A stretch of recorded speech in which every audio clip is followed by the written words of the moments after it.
지금 조금 전에 사실 서울대 병원이 오늘 그 이재명 대표 수술 경과와 현재 상태에 대해서 브리핑을 했죠.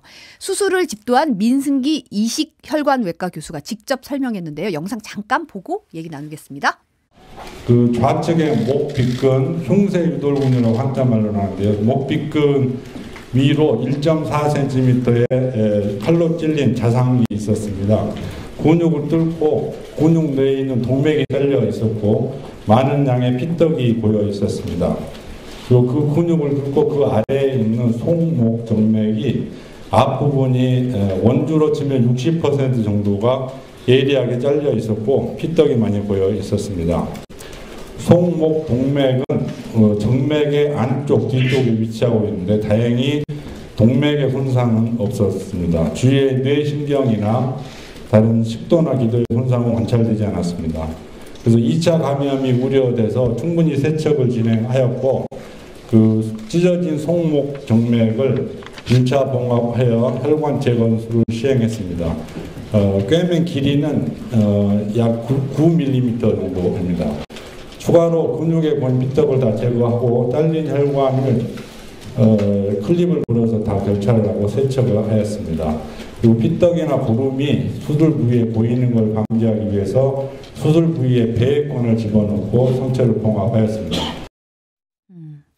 수술 경과가 어떻게 집도가 됐는지 설명을 했고요. 현재 상태는 어떻다고 설명을 했나요? 이제 어제죠. 그러니까 3일에 이제 일반 병실로 지금 옮겨진 상황이라고 합니다. 그러니까 수술 받고 중환자실에서 회복하다가 이제 옮겨진 이런 상황이라고 했고요.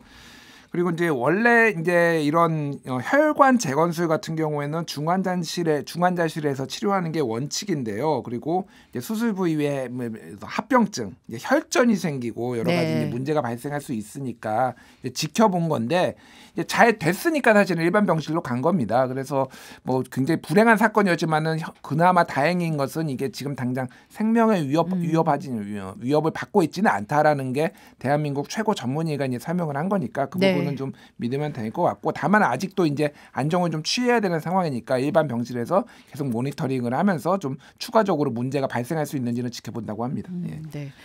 다행히 이제 추가 손상 이런 부분이 없었고 현재 순조롭게 회복되고 있다는 상황인 것 같고 이제 수술에 이르게 된 경위에 대해서도 설명을 했더라고요. 자세하게. 그러니까 이게 하도 여기저기서 말이 많이 나오고 있는 얘기고 그리고 또 하나는 뭐 이를테면 헬기로 이를테면은 부산에서 서울로 이송을 한 것이 이게 뭐 특혜다 뭐 이런 등등의 얘기가 나오니까 서울대에서 좀 직접 설명을 한 것 같아요.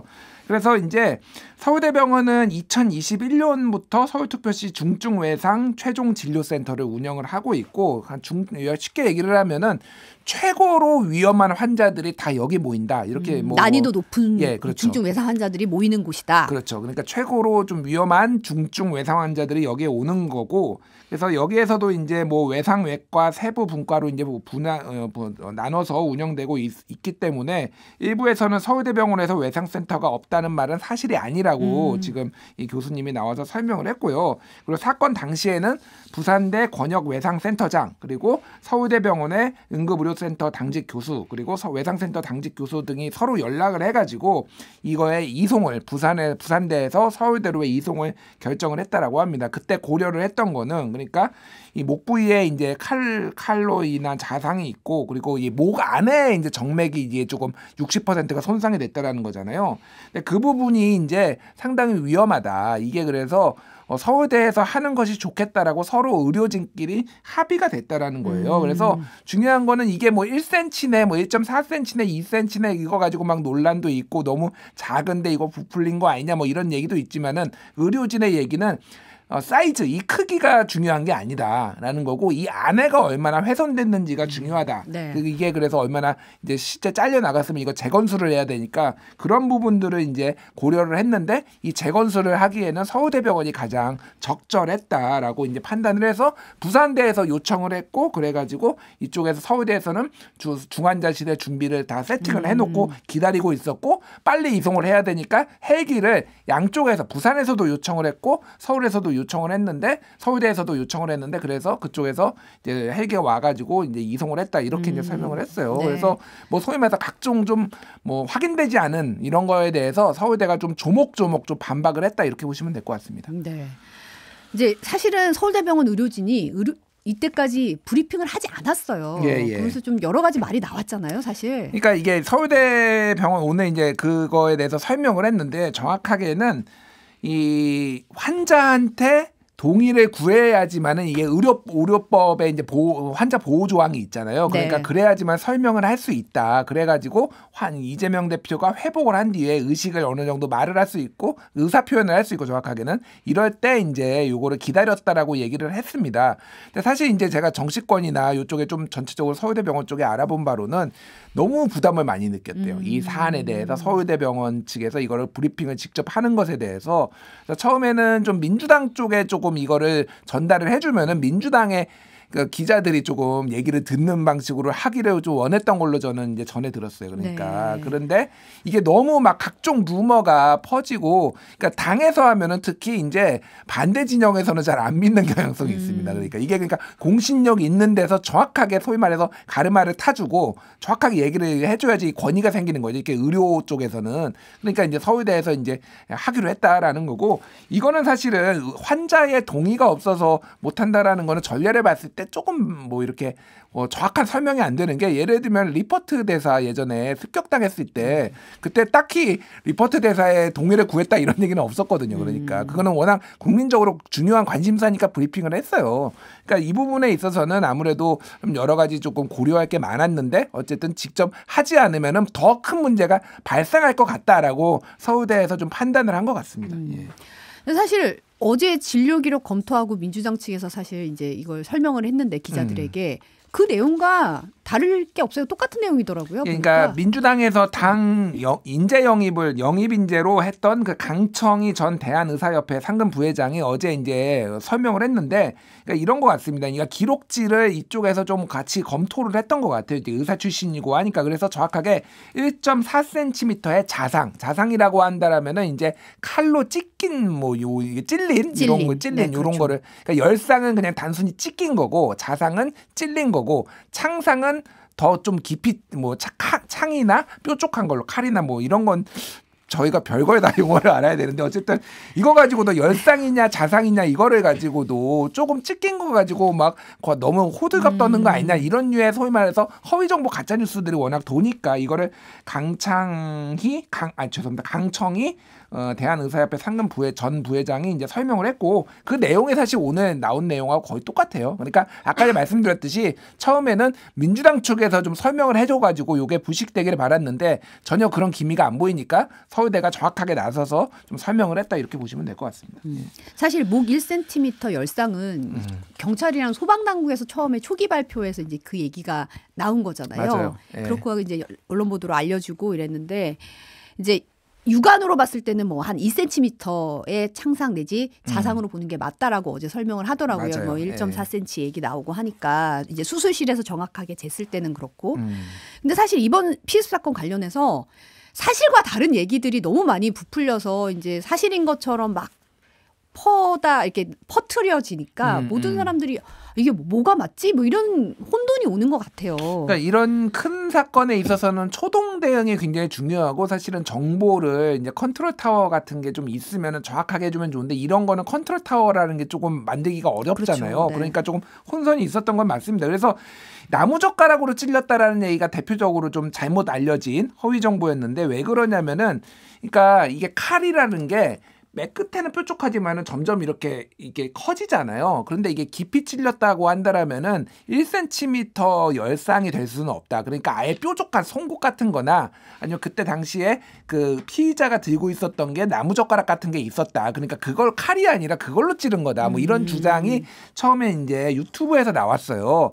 근데 저는 뭐 이런 거를 뭐 합리적으로 의심을 할 수도 있다라고 봅니다. 그러니까 처음에 그런 생각을 하실 분도 있겠죠. 근데 이거를 지속적으로 반복해가지고 계속, 심지어는 아니다, 경찰에서 이건 칼로 찔린 게 맞다라고 공식 브리핑까지 했거든요. 네. 그런 의혹이 있으니까. 그럼에도 불구하고 칼로 찔린 거 맞아라고 하면서 일부 보수 유튜브가 계속 그거를 가지고 소위 말하는 사이버 레카, 계속 이제 조회수 부풀리기를 한 거예요. 뭐 그런 부분들이 굉장히 이제 문제가 좀 많았다라고 보면 될 것 같습니다. 그리고 이제 특히 이제 헬기 관련해서 네. 아까 전에 얘기했지만은 정확하게 이게 부산대병원과 서울대병원의 요청으로 인해서 이렇게 필요에 의해서 정확하게 한 거거든요. 근데 그것도 이제 특정 정치인의 어떤 특혜다 뭐 이런 식으로 이제 뭐 관계자의 뭐 말을 뭐 인용하거나 뭐 이런 식으로 이제 해가지고 그것도 좀 문제가 돼서 정확하게 좀 밝혀진 것 같습니다. 예. 네.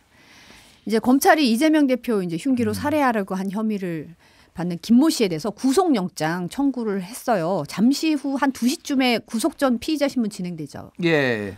그래서 검찰은 이제 어제 오후 11시 8분쯤에 이제 법원에 구속영장을 청구를 했고요.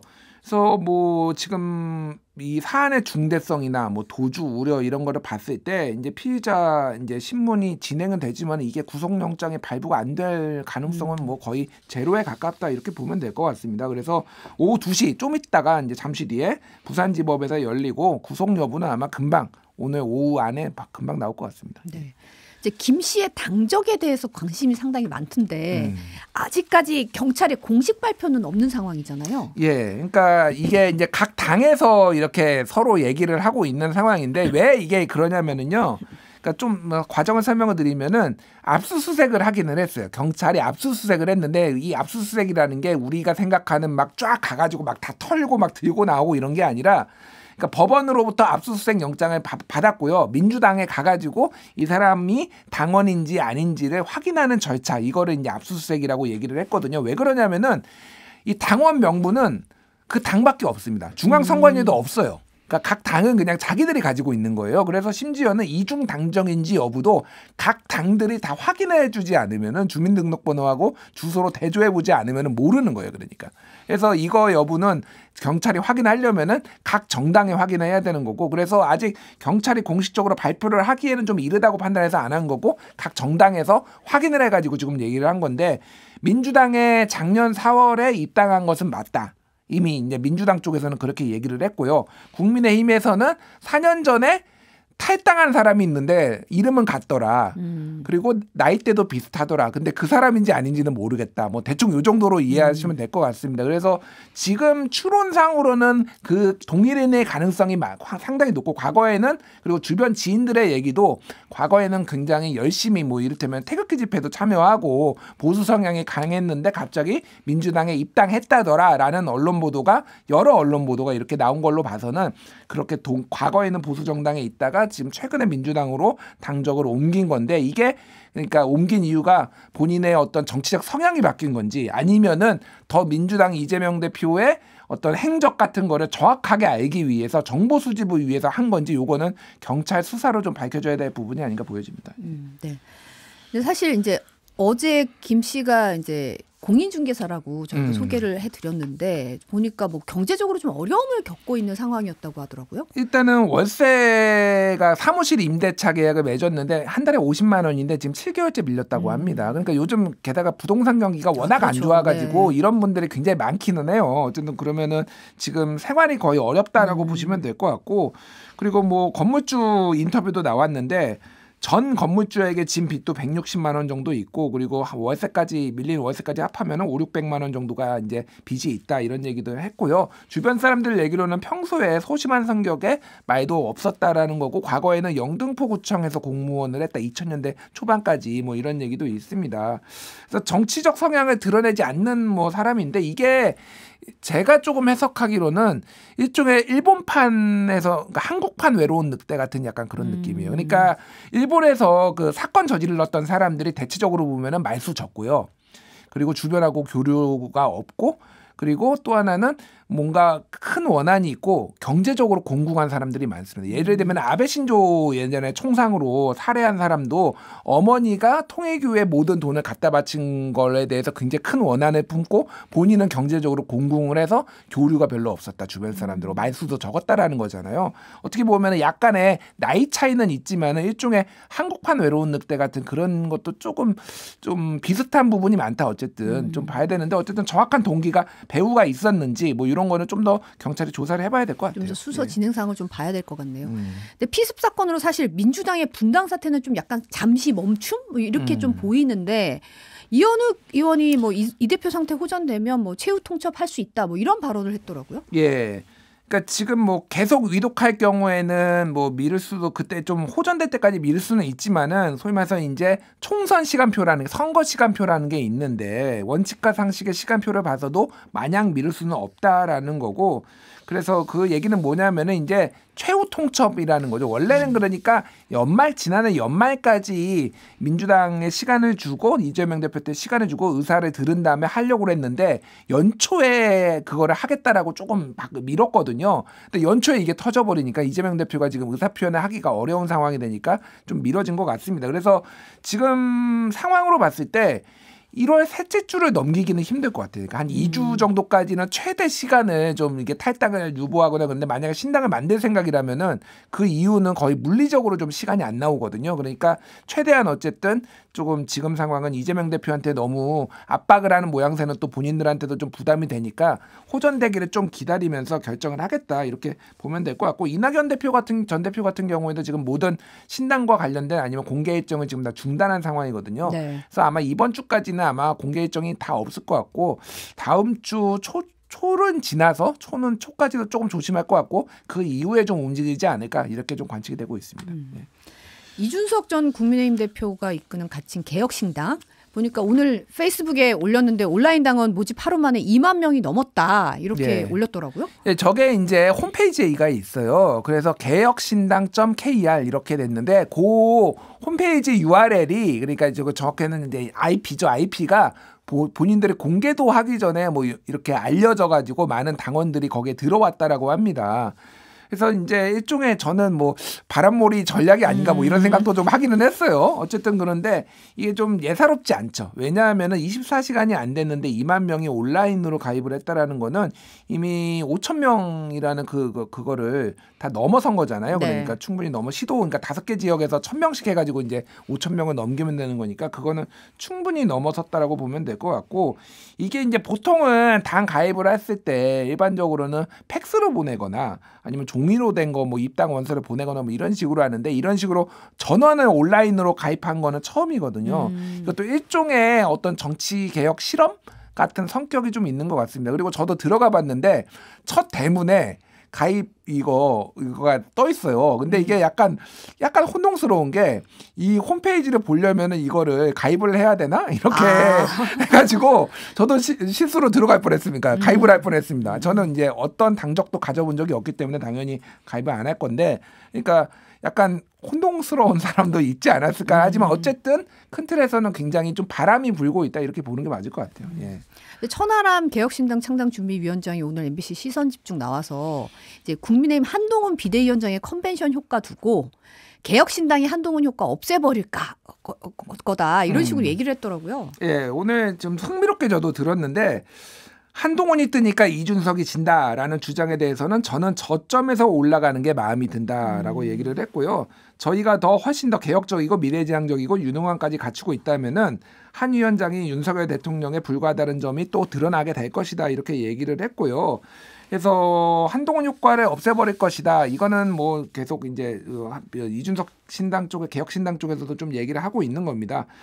그리고 천하람 공동창당준비위원장은 1월 20일쯤에 창당대회를 하는데 큰 문제는 없을 것이다라고 예상을 했습니다. 그래서 2016년에 국민의당이 2월 2일 날 창당을 했거든요. 그거보다도 훨씬 더 빨리 좀 압축적으로 지금 하는 것 같습니다. 그리고 허은하 의원도 지금 10명의 10명의 의원들이 10여 명, 정확하게 10명이 넘는 의원들이 지금 입당 의사타진을 하고 있고 그중에는 중진도 있다라고 얘기를 했습니다. 이거는 뭐 약간의 조금 부풀리기 성격이 있을 가능성도 배제는 할 수가 없지만은 실제 아예 한 명도 없는데 이런 얘기를 하지는 않거든요. 정치인들이. 그렇다고 본다라면은 이게 지금 향후 이제 공천 과정에서의 공천 파동까지 고려를 하면은 상당히 이 새가 커질 가능성을 배제할 수가 없을 것 같아요. 예. 이거 하나만 좀 더 보면 이제 신원식 국방부 장관 과거 의원 시절에 이제 한일 간의 독도 영유권 분쟁이 있는 게 사실이다 이런 발언을 했던 게 드러나서 지금 논란이 되고 있는데 발언 영상 잠깐 보고 얘기 나눌게요. 한일 간의 과거사 그리고 독도 영유권 분쟁이 있는 건 사실입니다. 그런데 1945년 8월 15일 군국주의 일본과 지금의 자유민주주의 일본이 같은 국가입니까? 군 정신전력 교재가에 이런 내용이 실리면서 전략 회수됐는데 이분이 이런 말을 했던 게 SNS에도 올라왔고 전에 이제 뭐 국회에서 국방위에서도 이런 얘기 했던 게 이제 드러나면서 사실 논란이 되고 있는 거잖아요. 예.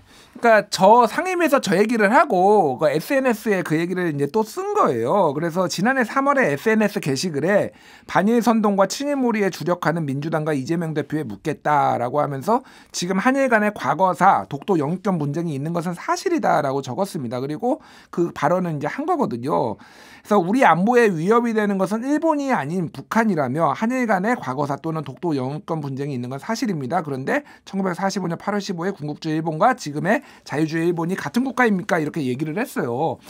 그러니까 저는 이게 지금 글도 다 읽고 저거 발언 속기록도 다 찾아보고 지금 영상도 봤거든요. 이해가 안 되더라고요. 왜 이해가 안 되냐면은 이게 그날의 그 글이나 그게 뭐였냐면은 요지가 쉽게 얘기를 하면은 민주당과 이재명 대표가 북한이나 중국한테는 한마디도 못하고 일본한테만 뭐라고 한다. 지금의 우리의 문제는 지금 이게 그게 아니다. 일본이 문제가 아니라 북한이 더 문제다라는 거를 강조하기 위해서 국방부 장관한테 본인이 질문을 하고 답변을 끌어내고 이런 거예요. 그러면 그 얘기만 하면 되잖아요. 북한이 더 문제인데 왜 민주당은 그거에 대해서 찍소리도 못하냐 뭐 이런 얘기를 하면 되는데 왜 여기에서 갑자기 한일 간의 독도 영유권 분쟁이 있는 건 사실입니다가 왜 들어가는 왜 맥락에 맞지가 않네요. 맥락에 맞지가 않아요. 그러니까 이게 그러니까 이분은 신념인가? 이렇게 좀 해석을 할 수밖에 없는 거예요. 근데 사실 이제 독도는 네. 대한민국 땅이잖아요. 이건 영유권 분쟁의 대상이 아닌 땅이거든요. 그러니까 일본 사람이야 영유권 분쟁이 있는 곳이라고 얘기를 하는 거죠. 예를 들면은 쿠릴 열도가 러시아 사람들은 이거는 우리 땅이야 얘기하고 일본에서는 이건 영유권 분쟁이 있는 거야라고 얘기를 하는 거잖아요. 그러니까 이 시각 자체가 대한민국 사람의 시각이 아닌 거죠. 그러니까 독도는 우리 땅이지만 일본에서 영유권 분쟁을 주장하고 있어라고 얘기를 한 게 아니라 뭐 이게 사소한 것 같지만은 저는 이게 굉장히 큰 어떤 세계관을 좀 보여준 건 아닌가 이렇게 추론도 할 수 있는 거예요. 거기에다가 이 독도와 관련된 이 교재 이런 것들에서 영유권 분쟁이 있고 모든 11개의 지도가 그 교재에 들어갔는데 거기에 울릉도만 있고 독도는 다 빼버리고 뭐 이런 게 겹치니까 이게 문제가 있다라고 저는 좀 생각을 할 수밖에 없을 것 같아요. 가장 큰 문제가 이 과거의 의원으로서 이런 발언을 했던 것도 문제지만 지금 국방부 장관으로서 현재 이런 교재가 나왔다는 게 더 큰 문제라고 생각을 해요. 어떻게 보면 이게 반영이 돼서 이런 교재가 나온 게 아닌가라는 생각이 들거든요. 그러니까 그 부분에 있어서는 이게 아니다라고 얘기하고 사과를 했고 지금 SNS는 비공개로 처리했고 했는데 어쨌든 뭐 발언 취지가 왜곡됐다고 하지만은 이 부분은 야당에서는 지금 신원신 장관 파면을 지금 거듭 요구하고 있는 거고 대통령께서 조금 이건 신중하게 좀 고려를 해보셔야 되지 않나. 이게 어쨌든 지금 이렇게 물의를 일으켰으면은 이게 이 정부의 가장 큰 문제점이 하나가 좀 부적격 인사를 강행한 것도 있지만은 책임을 제대로 안 묻는다라는 거잖아요. 지금 이 정부에서 가장 오래된 장수장관 2명이 누군지 아십니까? 이상민 행안부 장관하고 김현숙 여가부 장관이에요. 가장 파면 요구를 가장 많이 받았던 두 사람이 지금 가장 지금 최장수 장관이거든요. 이게 지금 현 정부 모습입니다. 그러면 이게 문제가 있으면은 좀 시정하고 이런 것도 선거를 위해서도 좀 도움이 되지 않을까 그런 생각이 들어요. 네, 오늘 여기까지 듣겠습니다. 온유한 뉴스톱의 김준일 수석 에디터였습니다. 감사합니다. 감사합니다.